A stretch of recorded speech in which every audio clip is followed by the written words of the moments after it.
دنیا کے ہر خطے میں خصوصی افراد کو چیلنجز تو درپیش ہیں. ان افراد کو ملازمت میں کم مواقع ملتے ہیں. اکثر انہیں سوشل پروٹیکشن سے وہ سہولتیں نہیں ملتی جن کے واقعی کی طور پہ ڈیزرو کرتے ہیں. اصل مسئلہ یہ ہے کہ بہت سے معاشرے اب بھی جو ہمارے اسپیشلی ایبلڈ پرسن ہیں ان کو قابلیت نہیں بلکہ کمزوری سے جوڑ کر دیکھتے ہیں، جبکہ حقیقت اس کے برعکس ہے. بالکل. آج ہمارے ساتھ ایک ایسی ہی شخصیت موجود ہے جنہوں نے اپنی بصارت سے محرومی کو اپنی کمزوری نہیں بنایا. 27 سالہ بصارت سے محروم نوجوان ارل حسین نے 2024 میں امتحان پاس کیا تھا CSS کے لیے. پاکستان کی فارن سروس گروپ میں انہوں نے شمولیت اختیار کی اور ارل نے تعلیمی سفر میں متاثر کن کامیابیاں حاصل کی ہیں. ان کی کامیابی اس بات کی زندہ مثال ہے کہ مواقع، ماحول اور حوصلہ افزائی مل جائے تو کوئی کمی کسی انسان کو نہیں روک سکتی ہے. آج ہم انہی سے ان کے سفر کی کہانی سنتے ہیں. وی ہیو گاٹ ارل حسین ود اس. ارل، سب سے پہلے تو السلام علیکم اور بہت شکریہ ہمیں وقت دینے کے لیے. کیسا تجربہ رہا آپ کا CSS کا؟ کب کلیئر کیا؟ کتنے عرصے سے آپ تیاری کر رہے تھے؟ Thank you so much for having me. So میں نے جو اپنی تیاری اسٹارٹ کی تھی، it was back in 2020. During Covid میں نے تیاری اسٹارٹ کی تھی. یونیورسٹی کا بریک تھا، جاب بھی میرا پارٹ ٹائم ہو گیا تھا. تو that actually give me a window جہاں پہ میں CSS کی تیاری کر سکتا تھا. اینڈ دین سنس ہماری یونیورسٹی اس ٹائم پہ 3 سال کے اوپر بھی ڈگری دے رہی تھی، تو آئی یوز دیٹ اپرچونیٹی اور میں نے 2021 کے اندر پریکٹیکل دی تھی. اینڈ دین ابھی جو میرا کلیئر ہوا ہے اٹ واز ان 2024 کے اٹیمپٹ میں، اور I been allocated to foreign service of Pakistan. Challenges primarily تو صرف یہی تھے کہ بل مٹیریلس تھوڑے سے چیلنجنگ ہوتے ہیں، because lot of the material that is available for CSS it is either in hard copies اور اٹ از ان PDF جو کہ ایکسیسیبل نہیں ہوتے. تو that was primarily a challenge, but using multiple options and softwares, تو میں نے اس challenge کو اوورکم کیا تھا. صحیح. اچھا ارل، مجھے یہ بتائیے گا کہ CSS تو بہت سارے نوجوان آبویسلی کرتے ہی ہیں، اور آپ کراچی سے دیکھ لیں یا دوسرے شہروں سے دیکھ لیں، اسکوپ کیا نظر آتا ہے خاص طور پر اسپیشلی ایبلڈ لوگوں کے لیے CSS میں کیا اسکوپ نظر آتا ہے آپ کو؟ آئی think for person with disabilities in Pakistan opportunities تو ایگزسٹ کرتی ہیں، بٹ اگین چیلنج یہاں پر آتا ہے کہ ایک تو ایجوکیشن ان کی کمپلیٹ نہیں ہوتی ہے، ایجوکیشن کی طرف لوگ نہیں جا پاتے ہیں.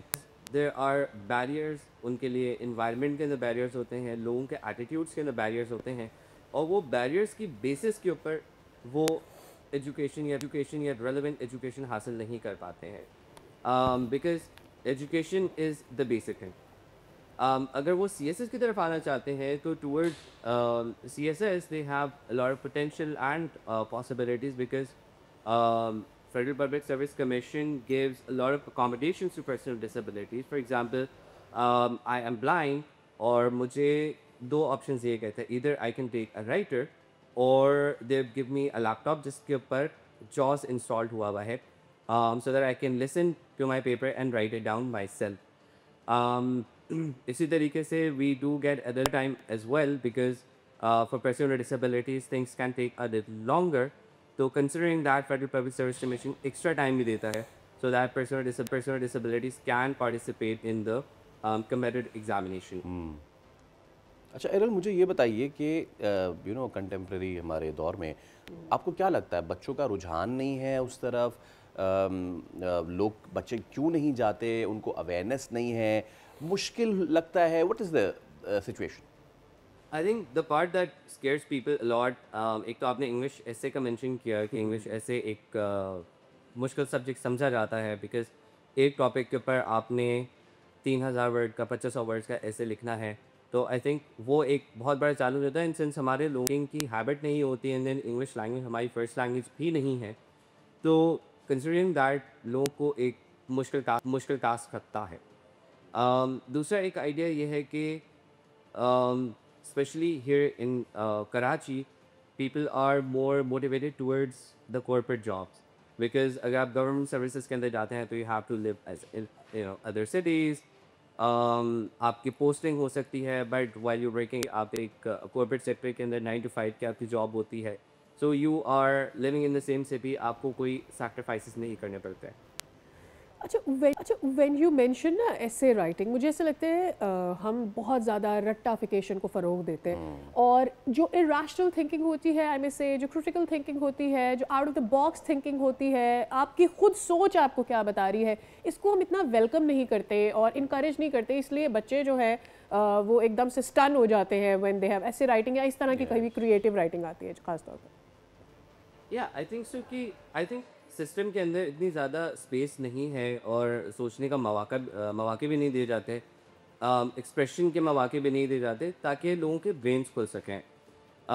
One thing that I realise during preparing for CSS، اور جب میرا CSS کلیئر ہو گیا اس کے بعد mentoring other people as well, لوگ میرے پاس آتے ہیں اگر کہتے ہیں کہ ہم نے فلانا ٹاپک کمپلیٹ کر لیا، یہ والا ٹاپک کمپلیٹ کر لیا، تو وہ والا ٹاپک ڈن اینڈ ڈسٹڈ ختم ہو جاتا ہے. مطلب اس ٹاپک کو وہ کسی اور سبجیکٹ کے اندر استعمال نہیں کر سکتے. فار ایگزامپل اگر ان کے پاس کرمنالوجی کی تھیوریز ہیں، یا اگر ان کی کوئی لرننگس ہیں جینڈر اسٹڈیز کے اندر کرمنالوجی، تو اس ڈیٹا کو they don't know how to use it in English ایسے، they don't know how to use that data in current affairs. تو سبجیکٹس کے اندر یہ چیز سمجھانا بہت زیادہ امپورٹنٹ ہے کہ now subjects are not restricted to only their kind. Subjects بہت زیادہ diverse ہو گئے ہیں. there is intersectionality between the subjects. that is the most important thing, and I think CSS اب demand کرتا ہے کہ آپ کی ایک سبجیکٹ نالج نہیں ہونی چاہیے بلکہ آپ کی ایک holistic نالج ہونی چاہیے اور آپ کو اس کو ایکسپلین کرنے آنا چاہیے. اچھا آخر میں مجھے بتائیں کہ ہم دیکھتے ہیں اقوام متحدہ میں اس وقت جو سائمہ سلیم ہیں وہ جس طریقے سے پاکستان کی نمائندگی کرتی ہیں، ونڈرفل، تو رول ماڈل ہیں وہ ہم سب کے لیے. کیا میسیج آپ دینا چاہیں گے، کیونکہ you are going in to foreign service as well, ان تمام تر لوگوں کو جو اپیئر ہونا چاہتے ہیں، خاص طور پہ ہمارے جو سپرلی ایبلڈ لوگ ہیں آپ کی طرح، ان کو کیا میسیج دینا چاہیں گے اس حوالے سے؟ So I think for person with disabilities Pakistan کے اندر آف کورس چیلنجز ایگزسٹ کرتے ہیں، اور ہم جو before joining foreign service of Pakistan, the organization that I'm working with, we do work for person with disabilities، اور ان کے لیے ان بیریئرس کو ریموو کرنا سب سے زیادہ امپورٹنٹ ہے. جب تک وہ بیریئرس ریموو نہیں ہوں گے پرسن ڈسیبلٹیز کے لیے، تب تک ان کے لیے آگے بڑھنا مشکل ہے. بٹ ڈسپائٹ دیٹ، اگر پرسن ود ڈسیبلٹی کوئی بھی ہے اور وہ آگے بڑھنا چاہتا ہے، تو اب تو بہت سارے ریسورسز آن لائن اویلیبل ہیں. ان ریسورسز کو ضرور یوٹیلائز کریں. بہت سارے ٹولز اویلیبل ہیں، ان کو یوٹیلائز کریں. The only thing that requires is determination and affairs to do something. ٹھیک ہے ارل، آپ کی تشریف آوری کا بہت شکریہ. It was very humbling for us to welcome you, because ہماری زندگی میں کیا ہی چیلنجز ہیں جو آپ کی زندگی میں چیلنجز ہیں، اس کے بعد بھی جس طرح سے آپ اگینسٹ دا ویوز موو کر رہے ہیں، یہ بڑی اچھی بات ہے، اور آپ بہت سارے لوگوں کو موٹیویٹ کریں، انکریج کریں. سبسکرائب کریں اور بیل دبائیں تاکہ کوئی خبر رہ نہ جائے.